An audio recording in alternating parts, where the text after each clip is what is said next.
เรดิโอเน็ตเวิร์ก FM 99.50 เมกะเฮิรตซ์ของวิทยาลัยเทคโนโลยีและการจัดการกฟผแม่เมาะทุกวันศุกร์ในช่วงเวลา 9 โมงจนถึง 11 โมง แล้วก็ลักษณะสุดท้ายเอาไปออกอากาศผ่านทาง Facebook ของอาตมาภาพพระสาธิตชิรปัญโยแล้วก็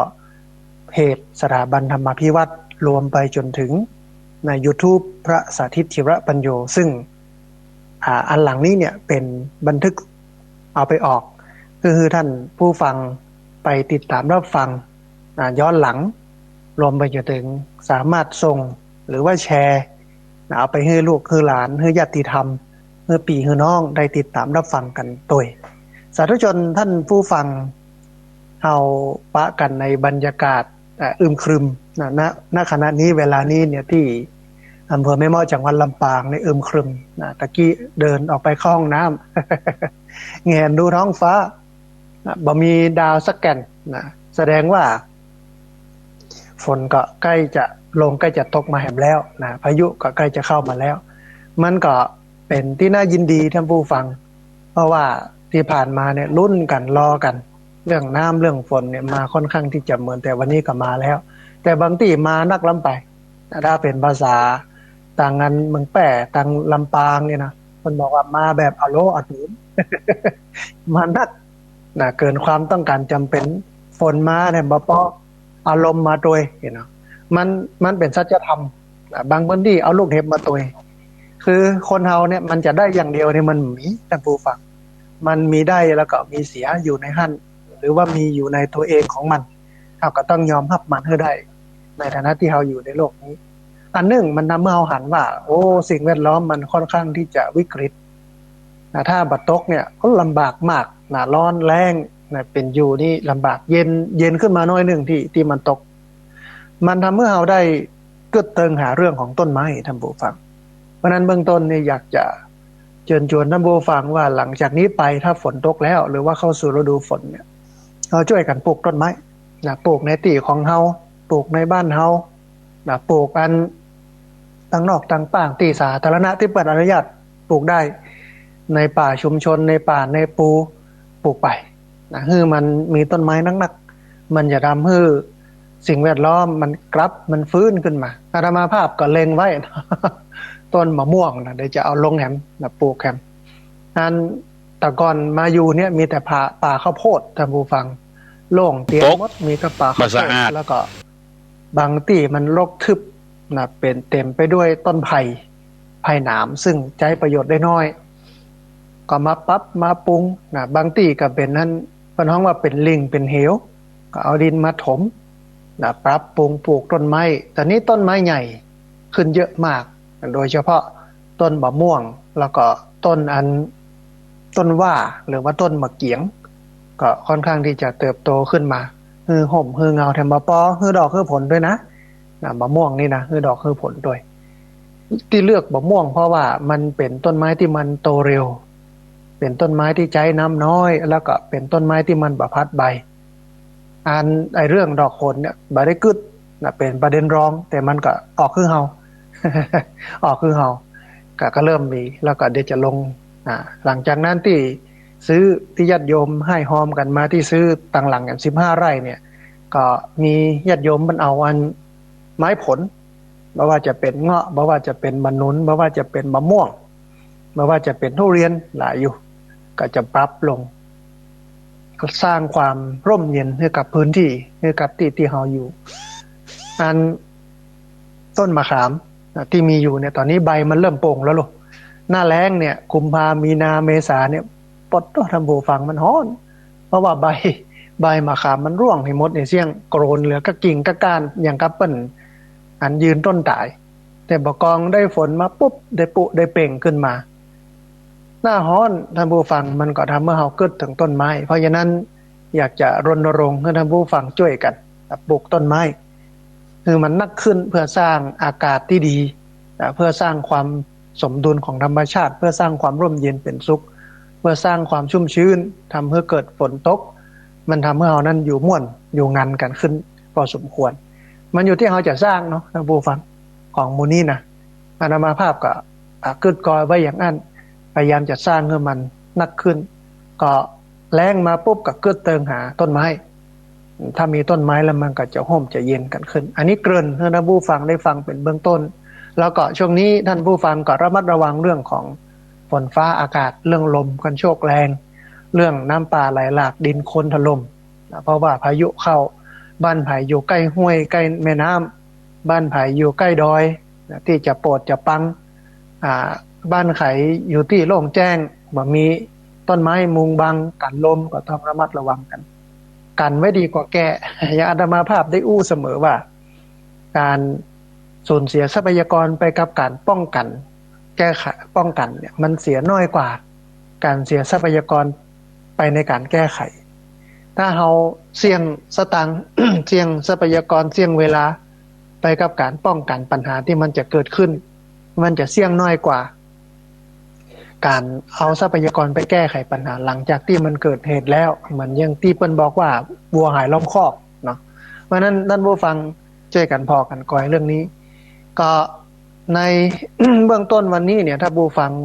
ธรรมะที่จะเอามาอู้มาท่านผู้ฟังทั้งหลายได้ฟังเนี่ยเป็นธรรมะที่เกี่ยวข้องกับเรื่องของบทบาทพระสงฆ์กับการพัฒนาสังคมชุมชนในช่วงนี้เราจะหัน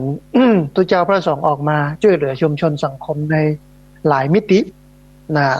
ทำหลายเรื่องหลายอย่างเพื่อปลอบประโลมญาติโยมทำให้ญาติโยมนั้นมีวิธีการเป็นอยู่ที่ดีขึ้นได้รับการเยียวยาในหลายเรื่องหลายอย่างในวันนี้ท่านผู้ฟังตอนบ่ายโมงไปจนถึงบ่าย3 โมงครึ่งหรือ4 โมงโดยประมาณเนี่ยเปิ้นมีการเสวนาแต่เป็นการเสวนาผ่านทางไลฟ์สดของทาง Facebook นะเพราะว่ามันบ่สามารถที่จะไปห้อมไปจ้อมไปหอมกันได้เปิ้นก็เลยเสวนาผ่านช่องทางนี้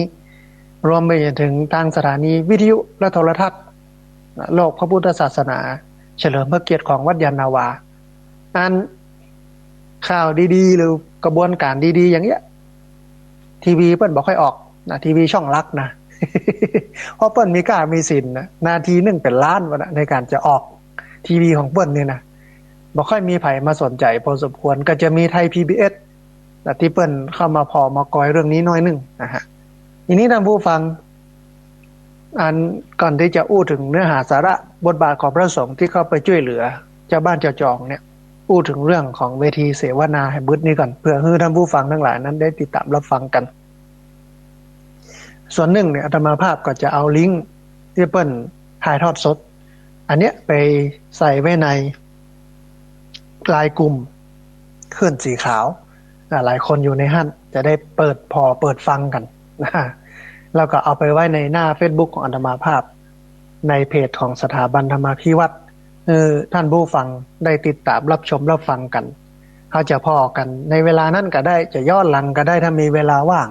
หลังจากที่ฟังรายการของครูบาอาจารย์เรียบร้อยแล้วมีเวลาก็เปิดพอก็ได้นั้นการเสวนานี้เปิ้นบอกว่าหัวข้อของเปิ้นก็คือปฏิบัติการรวมพลังพลเมืองตื่นรู้ช่วยชาติสู้ภัยโควิด -19 ธรรมนูญพระสงฆ์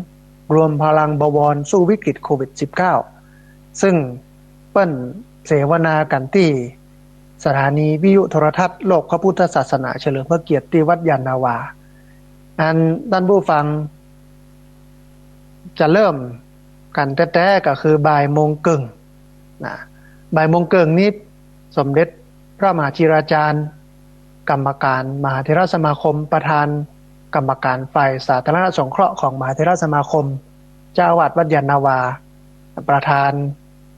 การขับเคลื่อนธรรมนูญสุขภาพพระสงฆ์แห่งชาติเปิ้นก็จะได้มากล่าวสัมโมทนียกถาเปิดการเสวนา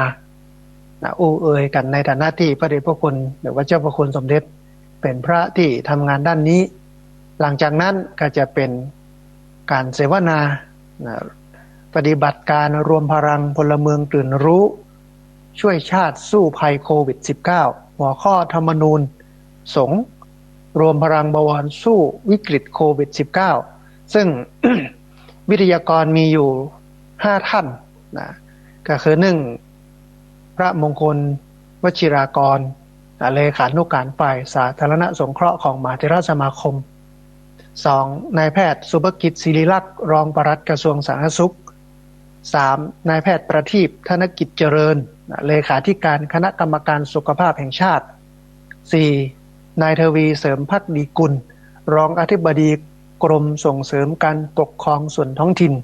5นายสิบประวรแก้วงามผู้ตรวจราชการสำนักงานพระพุทธศาสนาแห่งชาติแล้วก็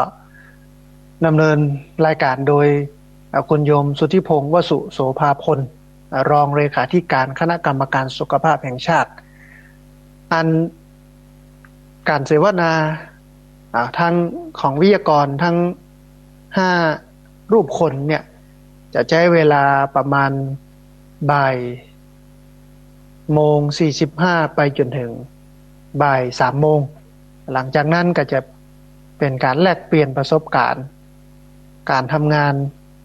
ด้านการป้องกันและแก้ไขปัญหาโควิด -19 ของพระสงฆ์แต่ละในพื้นที่จะใช้เวลาอยู่ประมาณสัก 30-40 นาทีในพื้นที่ต่างๆผู้บาอาจารย์พระเถระเพิ่นก็จะออกมาอู้เอ่ยกันถึงเรื่องการไปขยับขับเคลื่อนในพื้นที่ว่าอันเปิ้นไปเนี่ยอะไรอย่างกันอย่างใดพ้องไปขยับขับเคลื่อนอย่างใดพ้องมันก็น่าสนใจมันก็ทำให้เราได้พอได้เห็นถึงอันบทบาทของพระสงฆ์เนาะจะมีเป็นภาคท่านผู้ฟังในส่วนภาคเหนือเนี่ยอาตมาภาพจะได้อู้ได้เอ่ยถึงบทบาทของพระสงฆ์ที่อยู่ใน16จังหวัดภาคเหนือเปิ้นไปขยับขับเคลื่อนเรื่องนี้ช่วยพี่น้องชาวบ้านอย่างใดในมิติไหนพ้องในอีสานก็จะมีครูบาอาจารย์ในฝั่งอีสานจะได้อู้ไปภาคใต้ภาคกลางภาคเหนือมีอยู่2รูปมีอาตมาภาพกับอันมีท่านอาจารย์ดร.วิสิทธิ์อยู่ที่มจร.เชียงใหม่คือมหาวิทยาลัยสงฆ์เชียงใหม่ท่านอาจารย์ดร.วิสิทธิ์ทิตวิสิทธโธเป็นอันพระที่ทำงานด้านพระคีลานุปถากก็คือไปฝึกไปสอนพระสงฆ์เป็นพระที่ดูแลสุขภาพตัวเองดูแลสุขภาพทุกเจ้าในวัดแล้วก็ไปดูแลสุขภาพของพี่น้องชาวบ้านนอกวัดนะอันแห่งอันนึงก็คือพระอสวพระอาสาสมัครสาธารณสุขประจำวัดเหมือนกับอสมในวัดในวาบางครั้งบางทีอสมส่วนใหญ่เปิ้นเป็นไม่ยากไม่หยิ่งท่านผู้ฟังเปิ้นบ่สะดวกในการจะเข้าไปพอไปกอยไปดูไปแลเอาก็ไปฝึกพระสงฆ์ฮู้จักการวัดความดันตรวจเช็คเบาหวานรวมไปจนถึงไปดูแลอุปถัมภ์อุปถากพระที่เปิ้นว่าป่วยติดเตียงบ่สามารถที่จะช่วยเหลือตัวเองได้ก็เข้าไปพอไปคอยไปเจ็ดเนื้อเจ็ดตัวไปให้ยุกให้ยาเป็นพระคีลานุปถากอุปถัมภ์อุปถากพระป่วยถ้าอสมหรือว่าหมอไปทำเนี่ยมันก็บ่ค่อยสะดวกตัวใดเพราะเป็นไม่ยากไม่ยิ่งนะมันมีเหตุมีปัจจัยท่านผู้ฟังก็เรื่องอย่างนี้คือมันมีเรื่องราวที่เกิดขึ้นกับพระที่ป่วยบ่ค่อยมีใครเข้าไปดูแลเท่าที่ควรเวลาเจ็บเวลาป่วยนี่นะจำเป็นญาติพี่น้องก็จะต้องเอาไปดูแลที่บ้านนะบางรูปแต่ส่วนใหญ่คนที่ดูแลคนป่วยนี่ก็คือไม่ยิงทั้งนั้นนะกับทุกเจ้าพระสงฆ์ถึงแม้จะเป็นญาติพี่น้องเป็นพ่อเป็นลูกเป็นอ้ายเป็นน้องนี่นะมันก็บ่สะดวกกับการดูแลหลายรูปก็จำเป็นต้องลาสิกขาไปรักษาเนื้อรักษาตัวไปยาบางรูปหายก็จะกลับมาบวชเนื้อก็กระไรอยู่แต่บางรูปบ่หายก็ตายบ่ได้ตายกาผ้าเหลืองสักกรรมไปตายกาผ้าลายเหี่ยทั้งที่ตั้งอกตั้งใจว่าจะตายกาผ้าเหลืองแต่ด้วยความที่บ่สะดวกในการรักษาดูแลบางวัดก่อนหน้านั้นบ่มีใครไปดูแลเลยตัวปู่หลวงพ่อป่วยอยู่ในบ้านอยู่ในวัดบ้านก็บ่ค่อยมีใครไปดูแลบางรูปอยู่อย่างอนาถาก็มีนี่เป็นเรื่องราวที่ทำให้พระสงฆ์นักพัฒนาเพิ่นเห็นแล้วก็ปากันลุกขึ้นมาอู้เอ่ยกันประเด็นนี้ทำให้หน่วยงานไปกระตุ้นกระเตื้องหน่วยงานที่รับผิดชอบเรื่องนี้เข้ามาดูแลตุเจ้าพระสงฆ์บ่ใช่ว่าจะอยู่กันแบบสบายนะท่านผู้ฟังที่อยู่กัน1 วันเนี่ยอันข่าวมันก็ออกในเชิงว่าโอ้เป็นตุเจ้าพระสงฆ์นี่สบาย อยู่ดีมีสุขบ้านก็บ่ต้องเจ้าเข้าก็บ่ต้องซื้ออีหรอมันว่าอย่างนั้นนะ คือถ้ามันอยู่ม่วนอยู่งานอยู่สบายแต่เนี่ยจำนวนตัวเจ้าพระเนนมันคงจะมีเยอะนะถึงวันนี้ก็มีอยู่ประมาณ200,000ป่ายเท่านั้นถ้าเทียบกับปริมาณจำนวนชาวพุทธ67 ล้านนี่เนาะสมมตินะมี67 ล้านเป็นชาวพุทธสัก40 ล้านคน40 ล้านคนถ้าเป็นผู้ใจให้สัก15 ล้าน15 ล้านเนี่ยแค่200,000ป่ายในการบวชเนี่ยมันก็ปน้องว่าไม่บาลานซ์นะคือมันผสมดุลกันละ อย่างน้อยก็มีสัก1 ล้านเตอะนี่นะอันที่200,000ป่ายนี่นะท่านผู้ฟังนับวันก็จะลดลงปีนี้ยิ่งมีปัญหาเพราะว่าบ่สามารถที่จะจัดบวชสามเณรภาคฤดูร้อนได้ผู้ที่จะมาสืบต่ออายุของพระพุทธศาสนาเป็นนอเนื้อเชื้อไขของศาสนาก็บวชบ่ได้เพราะติดโรคโควิดเนนที่จะเข้ามาเป็นตู้เจ้าก็เป็นบ่ได้ซ้ำน้อยลงแถมท่านผู้ฟังคนที่จะมาบวชห้ามบวชเฮียนอย่างต่างๆกันแถมปัญหาเยอะมากนะคนจำนวน40 ล้านก็ดูแลคน200,000บอกให้กุมบางรูปป่วยต้องดูต้องแลกันเองอย่างกันเองอานามาภาพกับครูบาอาจารย์ที่ทำงานการพัฒนาสังคมบนฐานพุทธธรรมเนี่ยเขาก็พอคอยว่ามันต้องช่วยกันป้องกันและแก้ไขปัญหาเรื่องนี้นะก็เลยลุกกันขึ้นมาช่วยกันกระตุ้นกระเตื้องให้หน่วยงานที่รับผิดชอบเนี่ยเปิ้นหันความสำคัญกลไกที่เราใช้ผ่านก็คือสำนักงานคณะกรรมการสุขภาพแห่งชาติหรือว่าสช ถ้าสชนี่เปิ้นรวมองค์กรต่างๆไว้หันหมดทุกเรื่องเกี่ยวกับเรื่องสุขภาพก็ไปขยับขับเคลื่อนมติพระสงฆ์กับการพัฒนาสุขภาวะให้เป็นมติระดับชาตินอกจากนั้นก็ทำเรื่องธรรมนูญสุขภาพพระสงฆ์ขึ้นมาเป็นธรรมนูญสุขภาพพระสงฆ์เสร็จแล้วก็ขยับขับเคลื่อนพระชีลานุปถากไปดูแลพ่อกอยตุเจ้าพระสงฆ์ที่เจ็บเป็นเย็นไข้ในวัดรวมไปจนถึงญาติโยมต่างนอกโดยถ้าเข้าไปช่วยได้มันก็เป็นกลไกอันหนึ่งที่ทำให้พระได้มีวิถีชีวิตดีขึ้นมีสุขภาพดีขึ้นดีกว่าอันเป็นห้องว่าบ่มีไผมาพอมากอยเฮเลยนะมันก็พอได้อยู่แต่ว่าถามว่ามันดีที่สุดก่อนยังเตื้อมันก็พอไปได้นะยังไม่ถึงที่สุดแต่ก็พอไปได้แล้วก็ยังดีกว่าที่บ่มีนะแล้วถึงวันนี้ขณะนี้เนี่ยท่านผู้ฟังเขาจะหันว่าพระสงฆ์เนี่ยก็เริ่มมีบทบาทสำคัญในการเข้ามาพอมากอยวิถีชีวิตของญาติโยมนักขึ้นเป็นที่เปิ้งนะเหมือนกับคนประกอบเปิ้นว่าเนี่ยโลกอุปถัมภ์ทำค้ำจุนโลกนะโลกอุปถัมภ์ทำค้ำจุนโลกสมัยก่อนเนี่ยถ้าผู้ฟังญาติโยมหลายคนหลายท่านที่ฟังอยู่เนี่ยยังตันกับบรรยากาศการไปเรียนในวัดในวาโรงเรียนก็อยู่ในวัดนะเวลาหมอเปิ้นจะมาหมออนามัยเปิ้นจะมาฉีดยาเปิ้นจะมาความรู้เปิ้นจะมาตรวจสุขภาพเอาก็ไปสารวัตรนะห้ามเรียนกันที่สารวัตรตรวจสุขภาพกันที่สารวัตรไปไปยากันที่สารวัตรรวมไปจนถึงการห้ามการเรียนนี่มันบ่ได้เรียนแต่หนังสืออย่างเดียวเรียนเรื่องสมุนไพรเรียนเรื่องศิลปะวิทยาเรื่องช่างปั้นช่างหล่อช่างแกะสลักหมอหมอยาอยู่ในหันหมดก็คืออยู่ในวัดหมดเลยนะตัวเจ้าพระสงฆ์เป็นผู้ถ่ายทอดถ้าสังคมสงเคราะห์นะเกื้อกูลคนทุกข์คนยากก็อยู่ในวัดนะโรงศาลก็อยู่ในวัดนะพิษหัวกันยังได้ตัวลุงช่วยกันเคลียร์ ประเด็นปัญหาต่างๆเป็นผู้ไกลเกลี่ยประเด็นปัญหาเดี๋ยวนี้บทบาทเหล่านั้นมันถูกดึงออกไปหน่วยงานที่เปิ้นรับผิดชอบเปิ้นก็เอาไปทำแต่ว่ามันก็ยังบางท้องถิ่นบางพื้นที่ก็ยังตกหล่นบ่ทั่วถึงวัดก็ยังเข้ามามีบทบาทเรื่องนี้อยู่พอสมควรและในวันนี้เนี่ย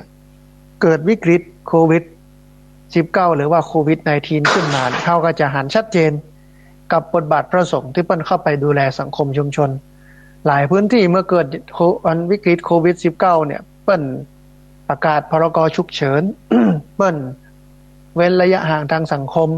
เปิ้นปิดร้านรวงร้านค้าตลาดสดอยู่บ้าน ฮือกักตัวบ่ฮือออกไปที่ไหนทางใดเพื่อป้องกันการแพร่ระบาดของโรคคนบ้านนอกคอกนาคนที่อยู่ชนบทนี่บ่ตุกเท่าที่ควรท่านผู้ฟังเพราะว่าเฮาก็มีพักมีไม้ที่ไปเก็บในป่าในปูมีหนองคลองบึงมีห้วยมีสวนพักที่ปลูกไว้สามารถเอามากินมาอย่างได้มีข้าวในหลองสีไว้หรือเป็นข้าวเปลือกเอาไปสีได้แถม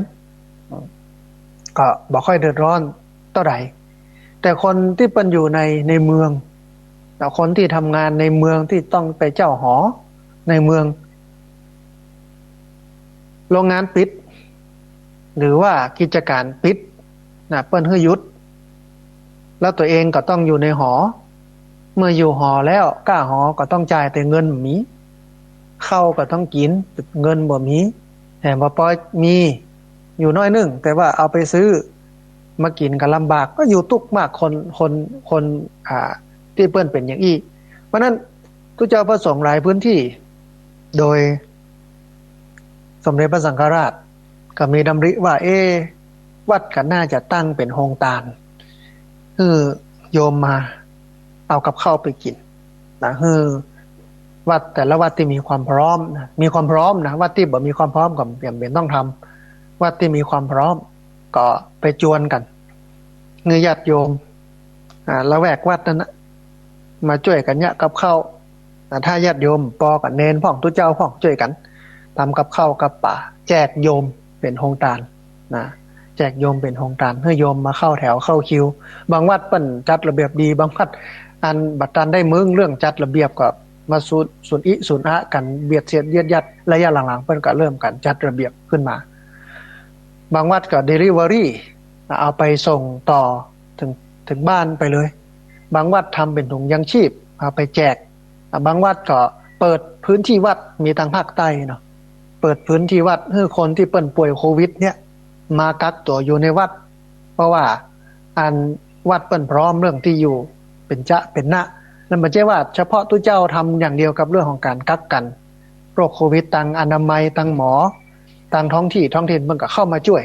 เรื่องนี้แต่มันก็ยังบ่แพร่หลายกระจายออกไปทั่วประเทศเตื้อก็มีบางจุดบางที่บางวัดก็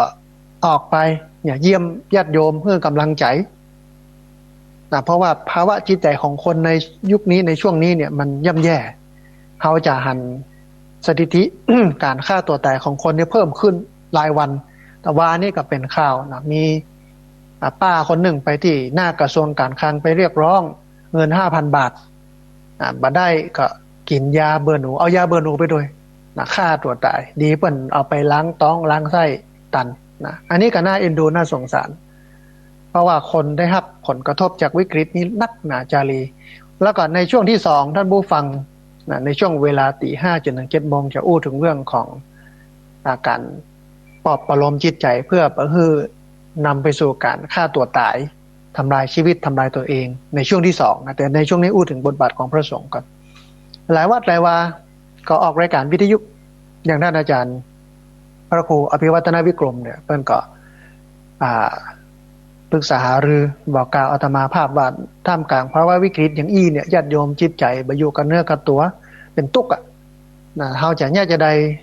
รายการของเฮาเนี่ยไปคลายตุกเปิ้นไปเนี่ยให้เปิ้นนั้นมีความสุขนักขึ้นคลายกังวลนักขึ้นอันนี้ก็เป็นส่วนหนึ่งนะถ้าพอถ้ากอยตรงนี้เนี่ยท่านผู้ฟังมันก็มีหลายมิติคนก็มีตุกหลายระดับบางคนตุกระดับปากท้องต้องกินก็คนไปเข้าคิวเข้าแถวรอเอาข้าวเอาป่ามากินนักหนาจารีเลยนะก็กินเนี่ยมันเป็นเรื่องของชีวิตหรอกอาหารเนี่ยเป็นปัจจัยแรกที่สำคัญที่สุดของการมีชีวิตอยู่เสื้อผ้าอาภรณ์นี่ยังนุ่งผ้าเก่าขาดปุดลุงลิงได้อยู่แต่ที่อยู่อาศัยเนี่ยไปนอนซุกที่มันมีปอที่มีหัวนอนปลายเท้าซุกได้อยู่ก็เป็นยังแต่ยารักษาโรค กับอาหารเนี่ยเป็นปัจจัยสำคัญที่สุดแต่ถ้าแข็งแรงอยู่เนี่ยยารักษาโรคก็ไม่จำเป็นเท่าใดแต่อาหารนี่มันขาดได้มันเป็นปัจจัยเบื้องต้นบ่ว่าจะเป็นตัวเจ้านะบ่ว่าจะเป็นญาติโยมนะท่านผู้ฟังเพราะฉะนั้น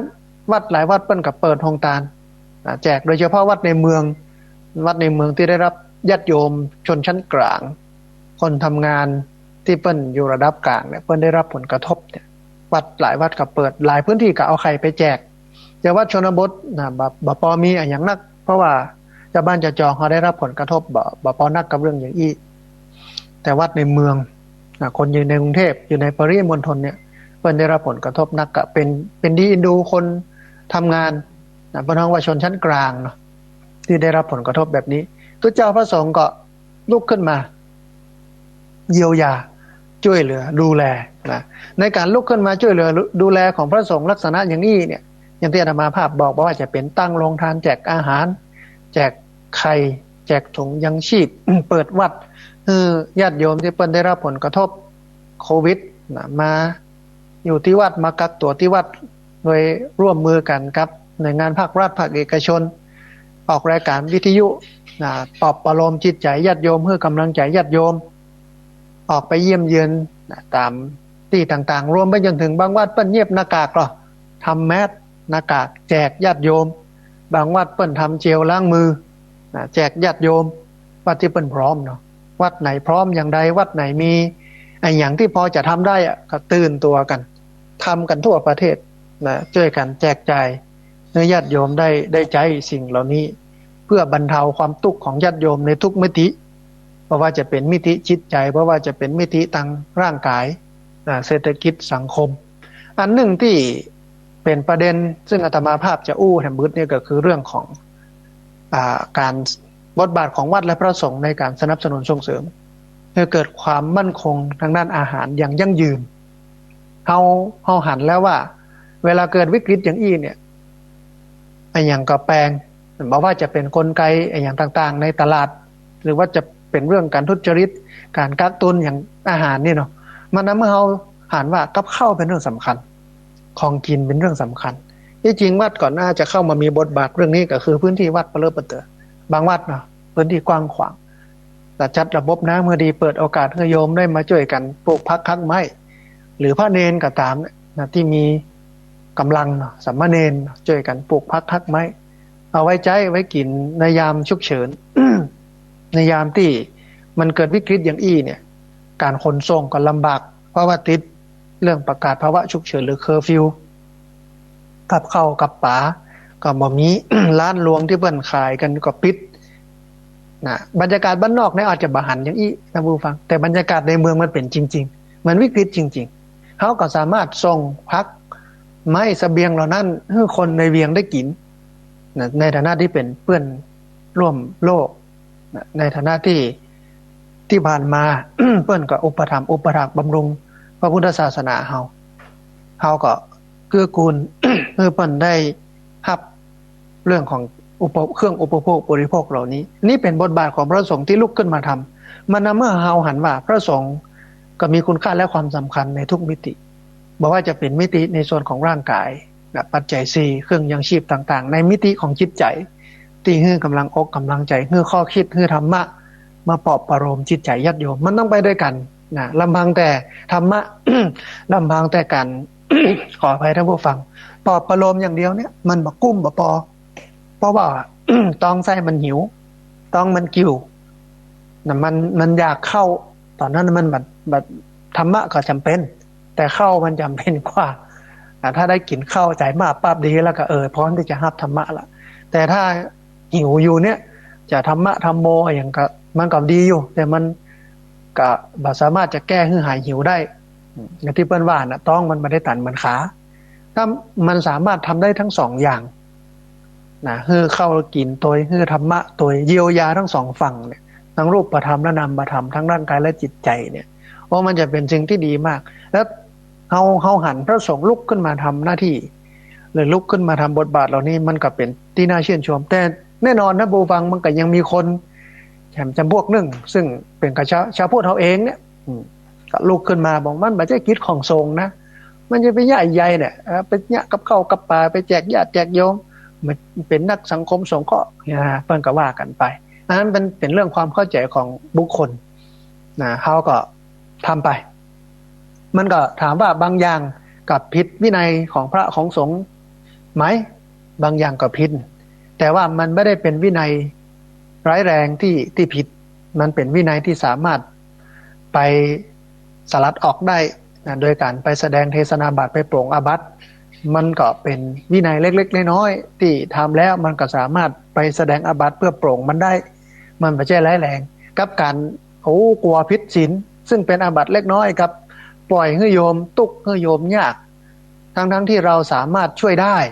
มันก็เป็นเรื่องที่น่าละอายกับเวลาเขาตุกอะโยมเป็นยังช่วยเขาเนี่ย ท่านผู้ฟังหลายวัดหลายวาเกิดไฟไหม้เนาะเปิ้นก็ระดมทุนทั้งที่เปิ้นไม่ใช่คนมีอย่างนะญาติโยมนะมีเล็กมีน้อยแต่เวลาสร้างวิหารสร้างศาลาทำโน่นทำนี่ทำนั่นช่วยเหลือเกื้อกูลนะเปิ้นก็ไม่ใช่ว่าเป็นคนมีเปิ้นก็มีอยู่น้อยนึงบางคนขาดด้วยซ้ำแต่เปิ้นก็ยังมีน้ำจิตน้ำใจมาแบ่งปันเกื้อกูลให้ตัวเจ้าพระสงฆ์ได้ใจได้มีชีวิตอยู่ได้ครบได้ฉันเพราะนั้นตัวเจ้าพระสงฆ์ก็ลุกขึ้นมาช่วยกันดูแลพอกอยกันปฏิกระญาติโยมโลกอุปถัมภ์ทำค้ำจุนโลกท่านผู้ฟังแต่สิ่งเหล่านี้เนี่ยคือบทบาทพระสงฆ์ที่เข้ามาดูแลสังคมชุมชนดังที่อาตมาภาพได้อู้มาเนี่ยมันลดลงแล้วก็วันนี้มันถูกกั้นนะด้วยคำว่าโลกกับธรรมโลกกับธรรมถึงวันนี้เขาแยกออกกันหรอแยกโลกออกจากธรรมก็คือคนที่อยู่ทั้งโลกไม่จำเป็นต้องเอาธรรมะไปใช้เรื่องของธรรมคือเรื่องของตัวเจ้าจะบ้านกับไม่ต้องมาสุ่นอย่าต่างคนต่างอยู่หรอคนละต่างนะไม่ได้ไปด้วยกันทั้งที่มันต้องไปด้วยกันมันต้องมาด้วยกันมันต้องเปลี่ยนไปด้วยกันในลักษณะโลกอุปถัมภ์ทำค้ำจุนโลกแต่ด้วยความที่เขากึดแยกโลกออกจากธรรมเนี่ยมันก็เลยทำให้โลกก็อยู่ส่วนโลกธรรมก็อยู่ส่วนธรรมตุเจ้าก็อยู่ส่วนตุเจ้าเลยบ่ได้มีใครไปพอไปกอย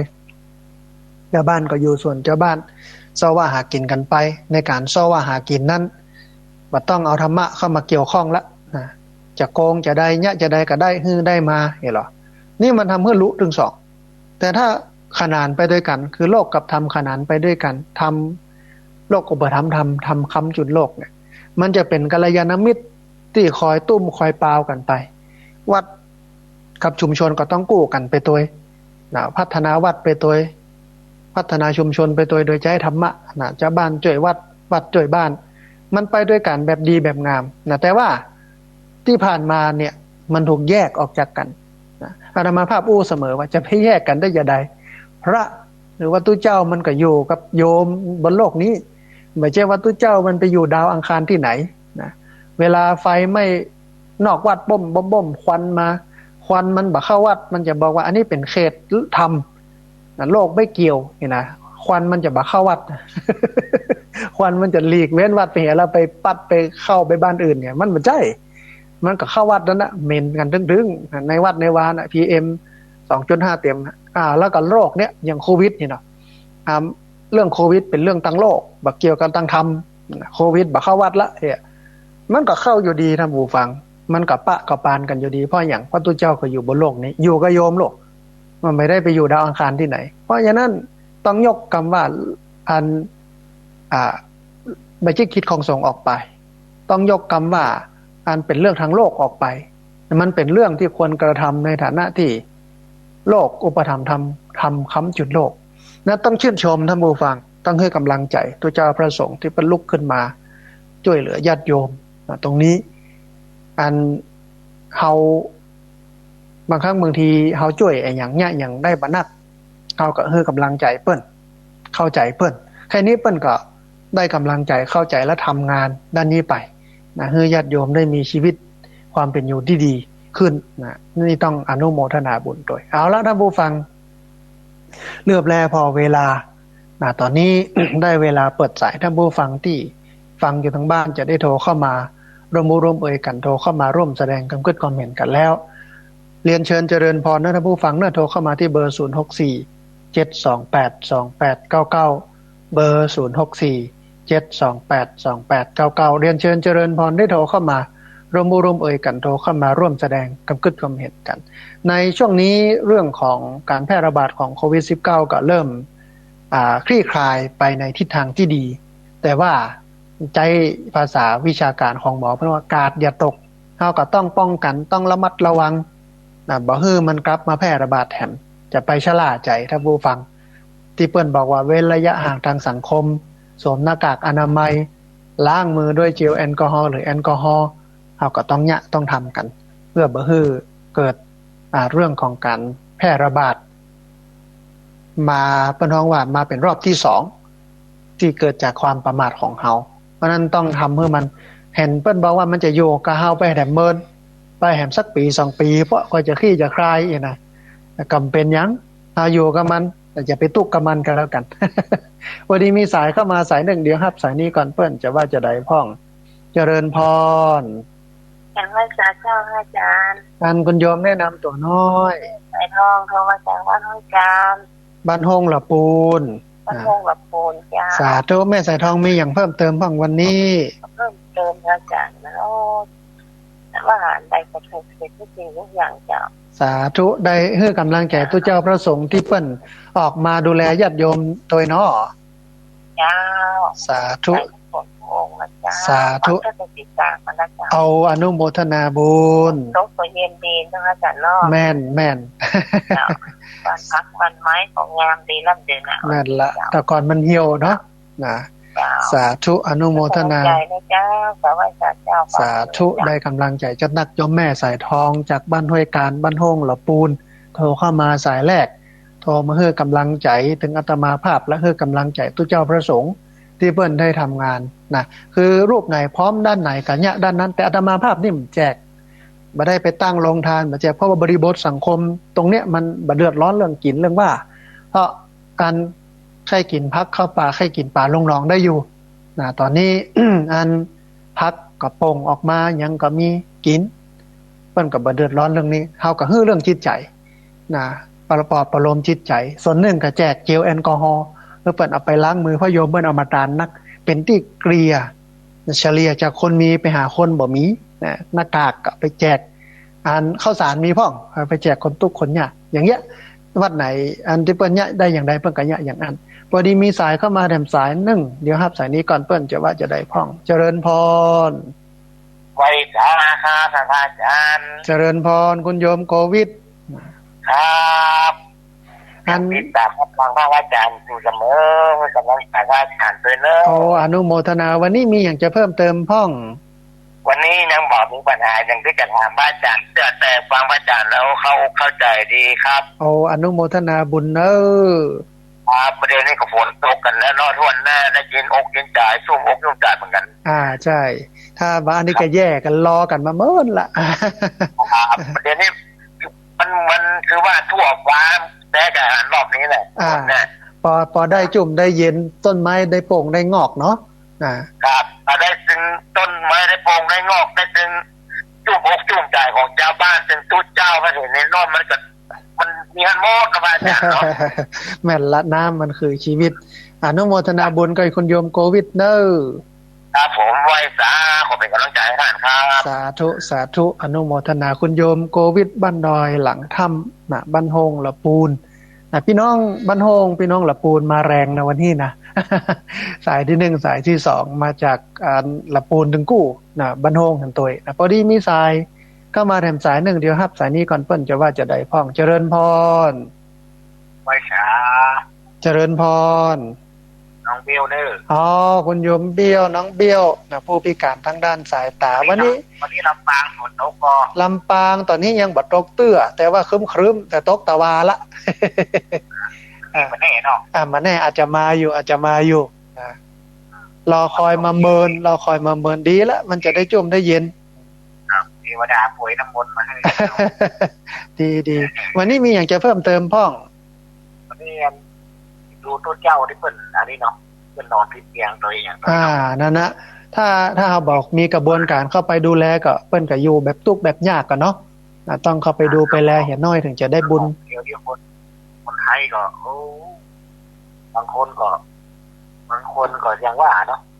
เพิ่นบ่ฮู้เนาะเพิ่นแก่แล้วกันแล้วไปแล้วเพิ่นรู้อะไรเนาะเนาะก็ได้เนาะเอาต้องช่วยกันเนาะวัดช่วยบ้านช่วยวัดเนาะเกื้อกูลกันไปเนาะเหมือนกับอันที่อาตมาภาพก็คือโลกอุปถัมภ์ทำค้ำจุนโลกเนาะ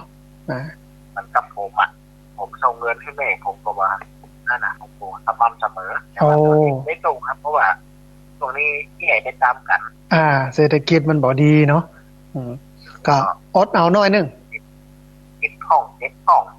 ทำบุญห้องเนี่ยค่ะต่อทำบุญนี่คือต่อจงก่อกำไรชีวิตของเก่าไงทางวุฒินี้ก็ขาดทุนเหมือนกันเลยพระอาจารย์ว่านะเนาะคือกำลังใจพระอาจารย์เลยสาธุอนุโมทนาบุญไม่ค่ะครับได้กำลังใจจัดหนักนะจากเชียงใหม่นะแหมสาย1ท่านผู้ฟังเรียนเชิญเจริญพรที่เบอร์0647282899เบอร์0647282899พอดีมีสายเข้ามาแถมสาย1ครับสายนี้ก่อนเปิ้นจะว่าจะได้พ้องเจริญพร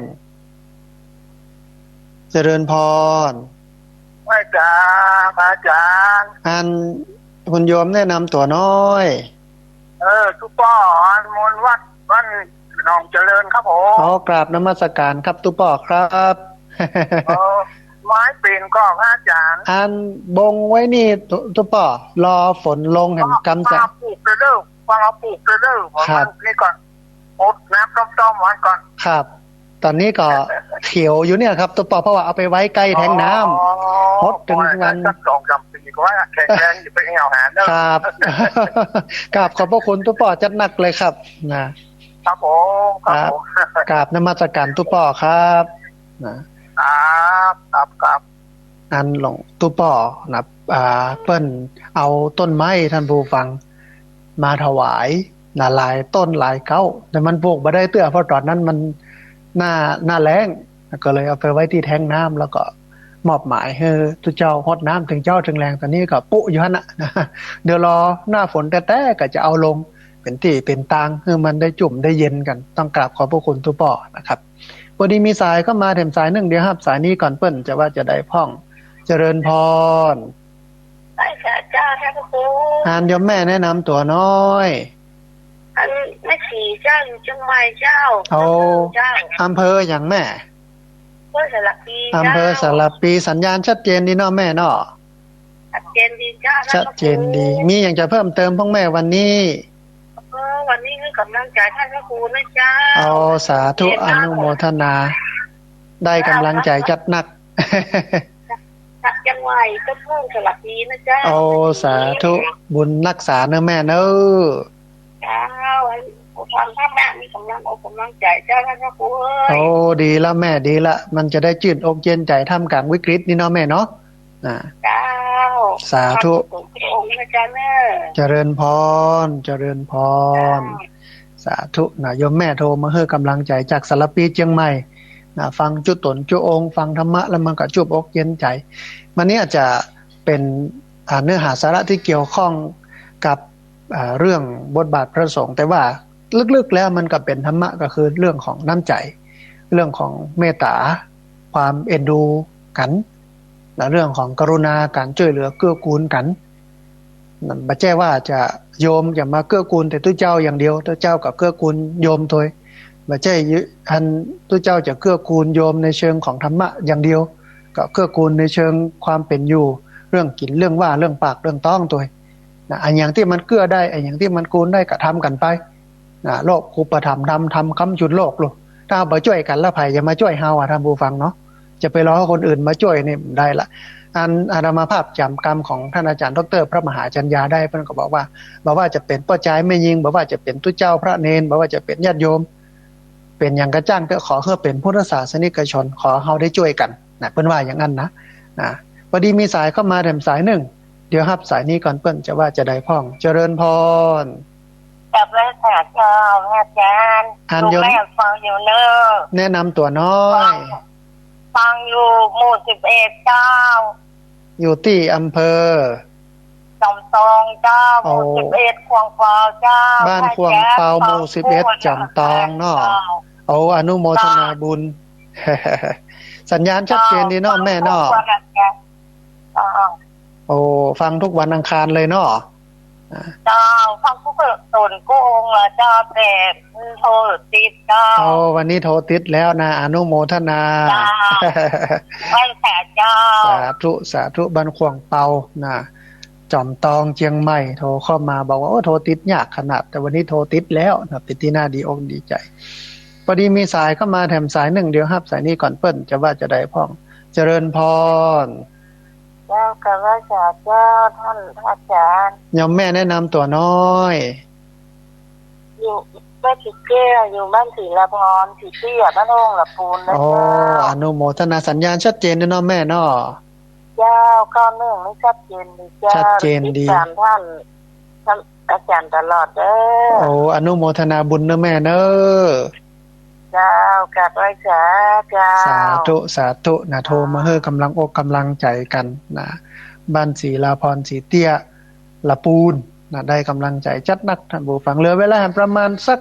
5นาที6นาทีได้แหมสัก 3-4 สายเรียนเชิญเจริญพรที่เบอร์064 7282899เบอร์064 7282899พอดีมีสายเข้ามาสาย1เดี๋ยวรับสายนี้ก่อนเปิ้นจะว่าจะได้พ้องเจริญพรเจริญพรเอาโยมป้อบุญมีครับหายไปจัดเมินฟังได้แล้วผมโทรมาแล้วนะเอาฟังประจำนะป้อเนาะฝนมาแล้วนะจุ่มเย็นแล้วนะป้อเนาะโอ้ตกปล่อยๆไปเดียวดิเอาดีละจะจุ่มได้เย็นอย่างน้อยมันเลอะออกกินมันเลอะไปเดียวแหละตรงนี้แหละเริ่มมาละบะอึดบะกันแล้วนะป้อเนาะพอละมันอยู่รอบๆกันเขาอยู่คนเดียวเนาะแม่นในเวียงนั้นเป็นลำบากต่อเฮานี่ยังบัตุกเฮานี่บ่เท่าใดก็ต้องช่วยเหลือเกื้อกูลเปิ้นนะป้อเนาะครับแล้วล่ะพักหลามพักละพักหวานพักเลอะเดิมอนุโมทนาบุญนะป้อเด้อกำลังใจงานเลิศได้กำลังใจจัดหนักนะอันป้อบุญมีอู้มาตะกี้ว่าพักปะเลอะนะพักหวานพักละพักอย่างออกนึกถึงข่าววันก่อนที่อันพี่น้องที่เพิ่นเป็นชนเผ่าอยู่บนดอยเพิ่นเอากะลำท่านผู้ฟังมาแจกคนเวียงเนี่ยน่าอนุโมทนาผลิตผลทางการเกษตรของเพิ่นนะกะลำกะหยังกะเอามาแจกคนเมืองแล้วมีแหมอันหนึ่งที่ได้หันพี่น้องที่ทำงานด้านการพัฒนาสังคมเพิ่นส่งมาคือพอเอาเข้าไปแลกป่าพี่น้องบนดอยอมก่อยเชียงใหม่เอาเข้านะเป็นส่งเข้าไปให้กับคนใต้คนชายเลอยู่ทะเลคนชายทะเลอยู่ชายเลเอาป่ามาแลกเข้าเนี่ยส่งกันไปส่งกันมาเกื้อกูลกันคนพื้นราบเกื้อกูลคนพื้นที่สูงคนพื้นที่สูงเกื้อกูลคนพื้นราบญาติโยมเกื้อกูลทุเจ้าเกื้อกูลญาติโยมนี่เป็นเมตตาเป็นกรุณาเป็นสิ่งที่พวกน้องเป็นมนุษยธรรมเป็นธรรมที่เป็นของกู้กับมนุษย์นี่ต้องอนุโมทนาพอดีมีสายเข้ามาแถมสาย1เดี๋ยวครับสายนี้ก่อนเปิ้นจะว่าจะได้พ้องเจริญพรไหว้สาเจ้าคุณโยมแนะนำตัวน้อยอยู่ดอยสะเก็ดเจ้าโอ้พี่น้องดอยสะเก็ดเชียงใหม่สัญญาณชัดเจนนี่เนาะคุณโยมเนาะชัดเจนดีเจ้าโอ้วันนี้มีอย่างจะเพิ่มเติมพ้องวันนี้ทำของท่านอาจารย์ม่วนดีเจ้าโอ้สาธุอนุโมทนาถ้าอยู่ใกล้ๆอย่าไปปลูกต้นไม้ตัวเองมาเป็นอย่างปลูกที่บ้านก็ได้ยมสอบปลูกผักปลูกไม้ดีแต่อนุโมทนาแต่ฟังท่านอาจารย์ปลูกนั้นปลูกนี้เอ้ยถ้าอยู่ใกล้อย่าไปปลูกจ้อยม่วนดีด่ะแม่นละอย่างหลังม่วนดีเนาะมันเป็นประโยชน์นะสาธุอนุโมทนาบุญเด้อให้สาเจ้าสาธุพี่น้องโดยสะเก็ดไม่จ้องเจ้าอนุโมทนาบุญถึงเรื่องปลูกขั้นปลูกนี่เนี่ยตอนนี้ก็มีบะทั่วนะท่านผู้ฟังปลูกนี่นะถั่วฝักยาวไอ้ล่ะนักอยู่มีมะเขือมีพริกนะพอที่จะอยู่ไว้ใจครบฉันกับสำนักนี้แล้วก็ตอนสามเณรมานะเนนมาตอนที่เนนมาปฏิบัติธรรมมาอยู่เรียนหนังสือเป็น20-30รูปเขาก็ใช้พักหมู่นี้แล้วก็เนนหมู่นี้เป็นคนปลูกมาแตงเดือนนี้ปลูกมาแตงเดือนหน้าพริกมาได้ฉันมาแตงเดือนนี้ปลูกมะทั่วเดือนหน้าพริกมาได้ฉันมะทั่วนะเดือนนี้ปลูกพันพักคะน้าเดือนหน้าได้ฉันพักคะน้านะก็เยอะอยู่พอสมควรบ่อึดนะที่15ไร่ที่ญาติโยมช่วยกันให้กันหอมอันซื้อนี่นะตอนนี้ก็พยายามจะปรับนะคือมันเป็นศูนย์เรียนรู้เกษตรวิถีธรรม เอาทำเป็นฐานเอาเกษตรเป็นทุนเอาบุญเป็นเป้าหมายบางคนเปิ้นมีสตังค์ในการทำบุญโยมต้องเอาสตังค์มาโยมเอาแหงมาช่วยปลูกพักคักไม้นี่นะเกิงวันหนึ่ง2 ชั่วโมง3 ชั่วโมงเท่าที่โยมว่างโยมก็ได้บุญแล้วแหละนะบางคนมาช่วยเก็บบางคนช่วยเอาไปขายบางคนมาช่วยซื้อ อันได้หลายอย่างเพราะบุญมันได้จำเป็นจะต้องใช้เงินอย่างเดียวนะอันท่านผู้ฟังนี่เป็นมิติที่งดงามของพระพุทธศาสนามันเป็นเรื่องของการเกื้อกูลกันในหลายอย่างเฮาเนี่ยอย่างได้เฮาก็ทำเพื่อชีวิตของเฮานั้นมันมีคุณค่าและมีความหมายบางครั้งบางทีเฮามองว่าเฮาตุกแล้วนะบางคนเปิ้นตุกกว่าเฮาก่อนก็มีนะเฮามีน้อยแล้วนะบางคนเปิ้นมีน้อยกว่าเฮาก็ยังมีบางคนมีน้อยกว่าเฮาแต่เปิ้นก็ยังสละนะเปิ้นยังเกื้อกูลยังแบ่งปันเพราะนั้นการแบ่งปันเนี่ยมันบ่จำเป็นว่าจะต้องมีนักมีน้อยมีน้อยก็ฮื้อน้อยนั้นน่ะมีนักก็ฮื้อนักนั้นน่ะขอให้ได้ฮื้อขอให้ได้แบ่งได้ปันเถอะมันเป็นบุญพอดีมีสายเข้ามาถามสายหนึ่งเดี๋ยวรับสายนี้ก่อนเปิ้นจะว่าจะได้พ้องเจริญพรไหว้ศาลเจ้าอันคุณโยมแนะนำตัวน้อยโอ้สัญญาณเป็นได้พ้องคุณโยมสัญญาณชัดดีเจ้าชัดเจนดีเนาะโอ้ได้กำลังใจจัดหนักอนุโมทนาบุญหมด11ของเปล่าเพิ่นฟังนะเพิ่นโอ้อนุโมทนาสาธุสาธุไหว้ศาลเจ้าอนุโมทนาบุญนะเอาละท่านผู้ฟังดูเวลาแล้วหมดเวลาพอดีเดี๋ยวเราปะกันในช่วงหนึ่งก็คือ 5:00 จนถึง 7:00 นหรือว่าในวันอังคารหน้าวันนี้อาตมาภาพต้องเอารายการนี้จากลาท่านผู้ฟังทั้งหลายไปก่อนกราบขอบพระคุณพระเถรานุเถระครูบาอาจารย์ที่อุปถัมภ์บำรุงสถานีอนุโมทนาบุญกับเจ้าของคลื่นเจ้าของสถานีที่รับสัญญาณเอาไปออกอากาศส่งกระจายเสียงที่ติดตามรับฟังแล้วก็ที่โทรเข้ามาบ่ได้รับสายสัพพพุทธานุภาเวนะด้วยเดชเดชะอนุภาพของพระพุทธเจ้าสัพพธรรมานุภาเวนะด้วยเดชเดชะอนุภาพของพระธรรมเจ้าสัพพสังฆานุภาเวนะด้วยเดชเดชะอนุภาพของพระสังฆเจ้าสัทธาสุธีพระวันตุเตขอความสุขความเจริญในธรรมจงมาเกิดมีแด่บรรดาศรัทธาสาธุชนทุกคนทุกท่านตลอดกาลเป็นนิจเทินเจริญพร